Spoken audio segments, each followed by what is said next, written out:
여호와를 송축하라. 아멘.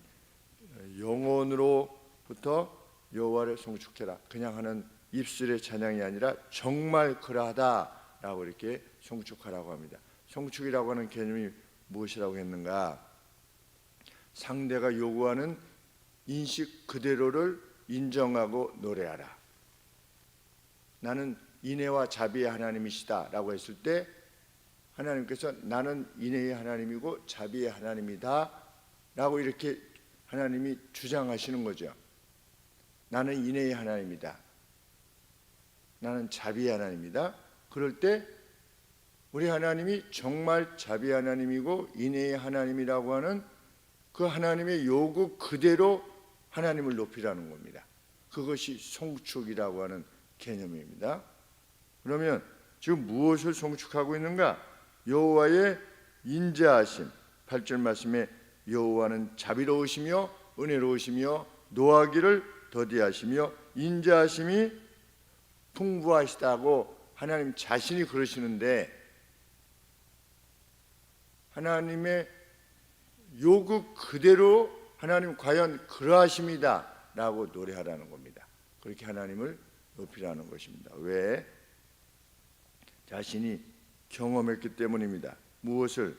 3절 말씀에 저가 내 모든 죄악을 사하시며 내 모든 병을 고치시며 내 생명을 파멸해서 구속하시고 인자와 긍휼로 관을 세우시며 좋은 것으로 내 소원을 만족케 하사 내 청춘으로 독수리같이 새롭게 하시는 것을 경험했기 때문입니다. 누가? 다윗이. 자기가 어떤 죄 때문에 수렁에 빠져 있었는데 다시는 나오지 못하는 어떤 덫에 빠져 있는 거죠. 구덩이에. 우리 동물을 잡으려면 덫을 놓는데 그 덫에 빠진 그 어떤 것과 같았다는 겁니다. 자기 자신이. 그런데 수렁에서 건져주신 겁니다. 4절 말씀해 보시면 내 생명을 파멸해서 그런데 여기서 파멸이 구덩입니다. 덫, 이 안에 내 생명을 덫에서 구속하시고 그것으로 끝나는 게 아니라 인자와 긍휼로 관을 씌우셨어요. 크라운, 왕관을 씌워주셨어요. 용서했지 마, 이 정도가 아니라 좋은 것으로 소원을 만족케 하셨어요. 5절에 보시면 이렇게 되어 있습니다. 너의 날들을 선한 것들로 만족시키셨다. 좋은 것들로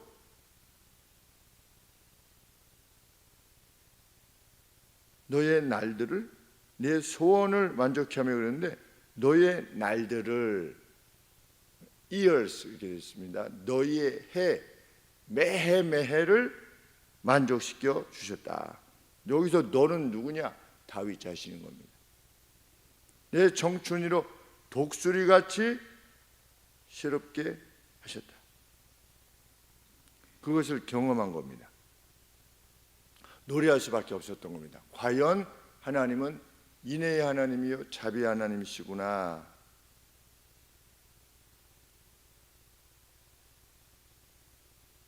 자신이 어떻게 그러한 회복을 누릴 수 있게 되었는가? 하나님은 하나님의 존재 자체가 애정과 인애이기 때문이다. 9절 말씀에 보면 하나님은 어떤 분이시다? 너를 영원히 품지 않으시는 분이시기 때문에. 그리고 10절에 우리의 죄에 맞추어서 우리에게 보상하시는 분이 아니시기 때문에. 인애라고 하는 것은 무엇입니까? 우리의 죄를 따라 그대로 보상하지 않으시는, 그것이 인애지요.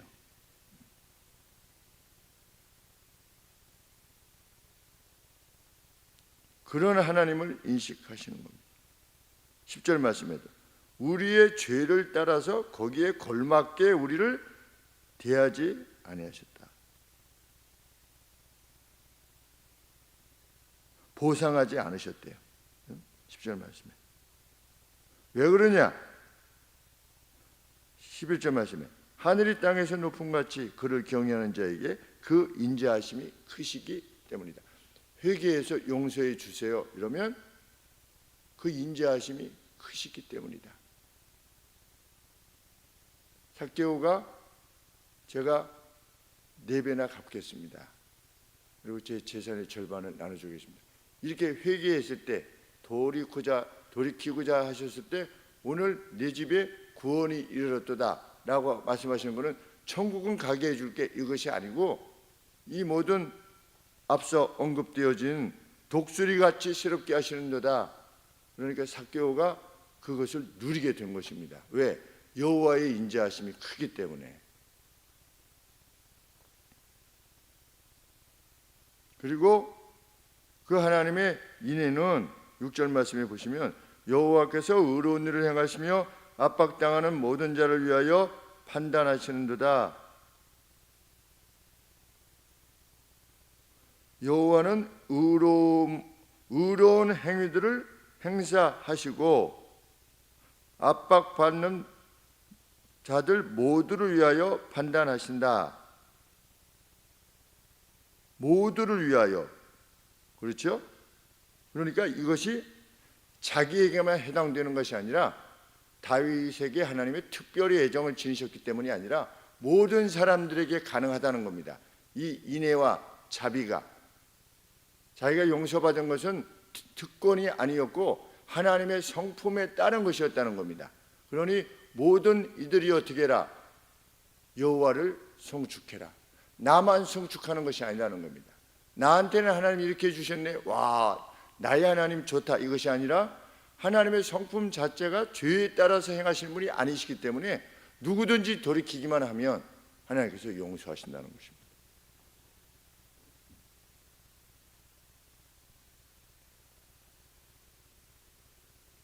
(12절) 말씀에 동이 서에서 먼 것 같이 우리의 주가를 우리에게서 멀리 옮기셨으며 아비가 자식을 불쌍히 여김같이 여호와께서 자기를 경외하는 자를 불쌍히 여기신다는 겁니다. 왜? 14절 말씀에 하나님은 우리의 체질을 아시기 때문이다. 우리의 프레임을 아신대요. 프레임 자체를 아신대요. 우리가 어떤 존재라고 하는 것을 아신대요. 죄로 말미암아 죄 안에서 그 죄를 지을 수밖에 없는 날 때부터 모태에서 날 때부터 벌써 죄의 오염 가운데 태어난 존재라고 하는 것을 하나님은 아시기 때문이라는 겁니다.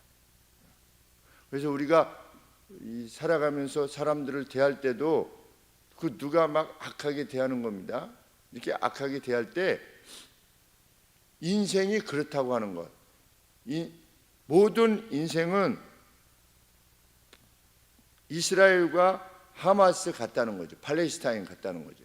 모든 인생은 러시아와 우크라이나 사이 같다는 겁니다. 모든 인생은 영국과 프랑스가 견원지간이라고 합니다. 저를 늘 으르는 겁니다. 왜? 가장 가까이 있으니까 늘 이익이 첨예하게 대립하는 거죠. 이익이. 우리도 일본하고 왜? 이익이 늘 뭐 바다 어디까지냐, 뭐 독도 어디까지냐, 뭐 이런 것들. 그리고 좀 힘이 세지면 옆에 것도 좀 먹으려고 그러고. 그 인간이 그렇다는 겁니다. 모든 인류의 역사는 전쟁의 역사지요. 하나님은 우리의 체질을 아신다는 겁니다. 우리의 프레임이 어떤가라고 하는 것을.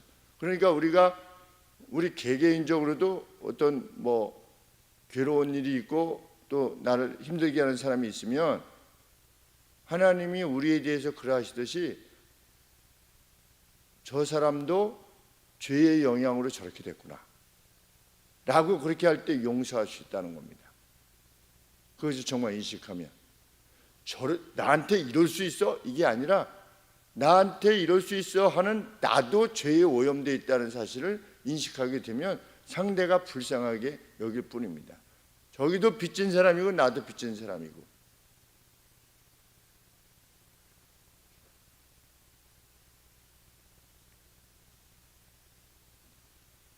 하나님께서는 9절 말씀에 보시면 그 어떤 지속된 분노를 품지 아니하신다. 항상 경책지 아니하시며, 이게 무슨 영어 성경에 보면 항상 우리랑 다투시지 아니하실 것이다. 죄 때문에 너 전에 이거 죄 졌었잖아.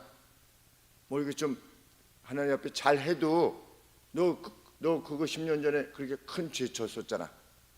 너 좀 기다려 보여야겠어. 이렇게 하시지 않는다는 겁니다. 늘 우리와 다투시는 분이에요. 그러니까 늘 우리와 다투시는 분이 아니다, 이런 것보다도 다투시기를 늘 하시는 분이 아니시라는 겁니다.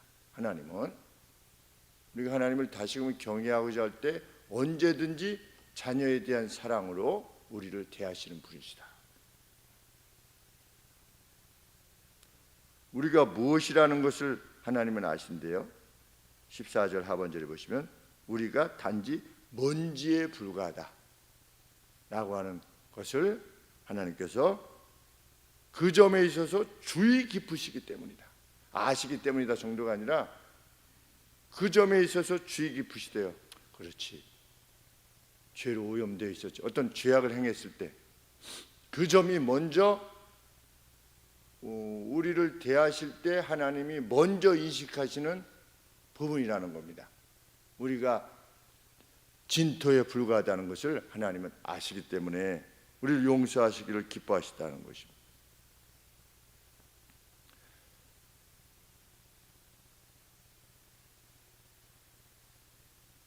(15절) 말씀해 보시면 우리의 날들은 풀과 같다. 우리의 영광도 그러하다. 우리가 있던 장소조차도 기억되지 않는다. 참 어떻게 보면 슬픈 이야기죠. 우리가 그 자리에 있었다는 것조차도 그 누구도 기억하지 않는, 알지 못하는 그러한 존재에 불과하다. 우리는 그만큼 순간적인 존재이다. 그러나 우리가 그렇게 잠깐 왔다가 가는 존재라고는 그것에 비추어서 하나님의 자비와 인애는 영원하시다는 겁니다. 비교되는 것이 무엇입니까? 우리 인생은 아주 짧다는 겁니다. 그런데 하나님의 인애와 자비는 그 길이가 영원 무궁하다는 겁니다. 하나님은 이게 쉽게 마음이 변개되시는 그런 분이 아니시라는 것이죠. 인애와 자비에 있어서 그의 성품이 영원하시다는 것이 용기를 지닐 수 있는 이유가 되는 겁니다. 우리가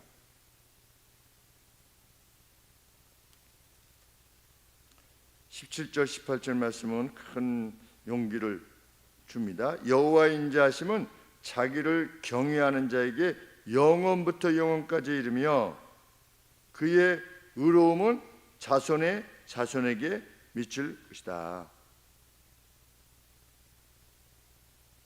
곧 그 언약을 지키고 그 법도를 기억하여 행하는 자에게로다.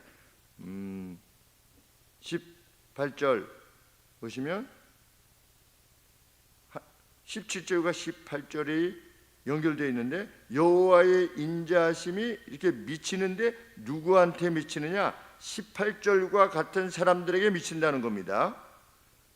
그분의 여호와의 언약을 지키는 사람, 그분의 교훈들을 지키기 위하여 그분들의 교훈을 기억하는 사람, 리멤버 하는 겁니다. 기억하는 겁니다. 뭐를?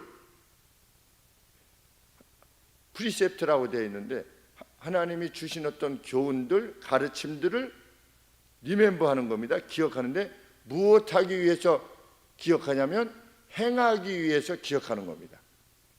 하나님이 무엇을 좋아하신다고 그랬지? 이것을 좋아하신다고 그랬지? 그러면 왜 이것을 기억하려고 자꾸만 하냐면 하나님이 좋아하시는 것을 행하려고 그렇게 기억하는 사람, 그 사람이 여호와를 경외하는 사람이라는 겁니다. 그냥 단순히 암기가 아니라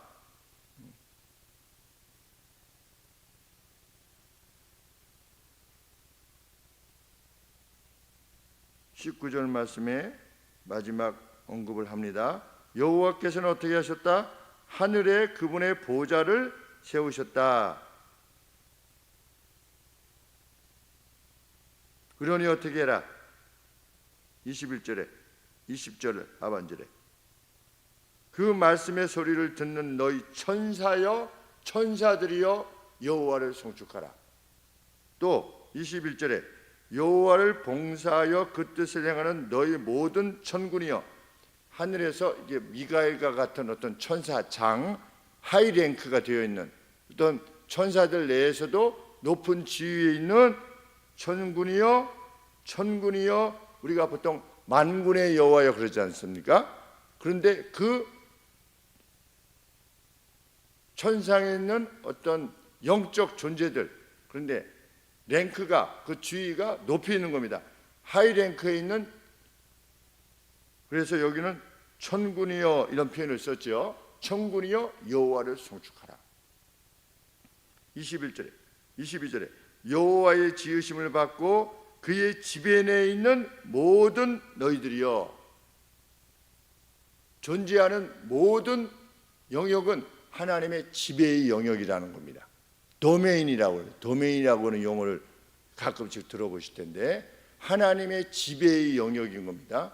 그러니까 보이지 않는 모든 장소, 어떤 공간, 시공간에 있는 모든 것들은 그 하나님의 지배 아래 있는 것이니 인애와 자비로 지배하시는, 다스리시는 하나님을 송축하라. 그만큼 다윗은 죄악 가운데서 벗어나게 된 자신, 그리고 이후로 자신을 돌아보시고 독수리 같이 만들어주시는 하나님을 체험한 것입니다. 그리고 중간에 말씀에 모세로 하여금 기록해 놓았다 이렇게 되어 있죠. 7절 말씀에 그 행위를 모세에게, 그 행사를 이스라엘 자손에게 알리셨도다. 모세의 기록을 보면 다 무슨 내용이다? 하나님께서 용서하시고 돌보시는 내용이다. 창세기부터 출애굽기까지의 모든 내용이 하나님의 인자하심과 자비하심이 어떠하다는 것을 기록해 놓은 내용이라는 겁니다. 과연 그러하지요? 끊임없이 불평하고 하나님을 원망하고 이랬던 자들을, 인생을 그래도 끝까지 품으시고 폭력으로 인해서 세상을 멸하실 수밖에 없는 그런 상황 가운데서도 하나님은 무지개를 통해서 내가 세상을 다시는 물로 멸하지 아니하실 것이다 라고 하나님의 인애를 드러내신 그 하나님이시라는 겁니다. 우리가 섬기는 하나님. 우리 이슬람의 그 차 속에서 이번에 다녀오면서 목사님께서도, 한 목사님도 말씀하셨고 우리 이명희 전사님도 말씀해 주신 바 있는데, 무슬림들은 너 천국에 갈 확신이 있느냐? 그러면 없대요. 다. 이 자신들이 만들어 놓은 이 알라라고 하는 그 신은 사랑과 인애의 하나님이 아닌 겁니다. 그렇기 때문에 늘 두려운 겁니다. 그리고 인살라라고 해가지고 그냥 하나님 뜻대로 하는 겁니다. 죽이고 싶으면 죽이고 살리고 싶으면 살리고. 그런데 그것이 인애와 자비의 행사는 아니라는 겁니다. 그 신 존재가 우리 하나님하고 전혀 다른 것이죠. 그래서 그렇게 접근한다라고 말씀하셨습니다. 우리는 하나님이 우리를 구원하셨다는 것을 믿는다. 그리고 확신한다. 우리가 죄가 있다 할지라도 하나님께서 그 죄를 용서해 주시기를 기뻐하시는 존재다. 그렇게 해서 하면 눈물을 흘리면서 이렇게 결심하는 그러한 이들도 있다라고 이렇게 들었습니다. 우리 하나님은 인애와 자비에 있어서 영원하신 하나님이시라고 하는 사실을 우리의 마음에 두고 아빠, 아버지로 섬기는 우리가 되기를 소원합니다. 기도하겠습니다. 하나님, 용서받은 자의 기쁨을 고백하는 이 고백, 우리 하나님은 우리의 죄가를 동에서 서가 먼 것 같이 제거하셨다고, 제거하시는 분이시라고 밝히시는 이 말씀에 용기를 내어 살아가게 하여 주옵소서. 우리 자신을 자책하지 않게 하여 주시기를 원합니다. 그리고 하나님을 경외하기 위하여 하나님의 교훈에 창념하는 저희가 되기를 소원하고, 또 잘못을 행했을 때는 손을 다시 씻는 사죄를 하나님 앞에 또 구하는 저희 드릴 수 있도록 도와주시옵소서. 자녀로서 구하게 하여 주시고 믿게 하여 주옵소서. 예수님의 이름으로 기도합니다. 아멘.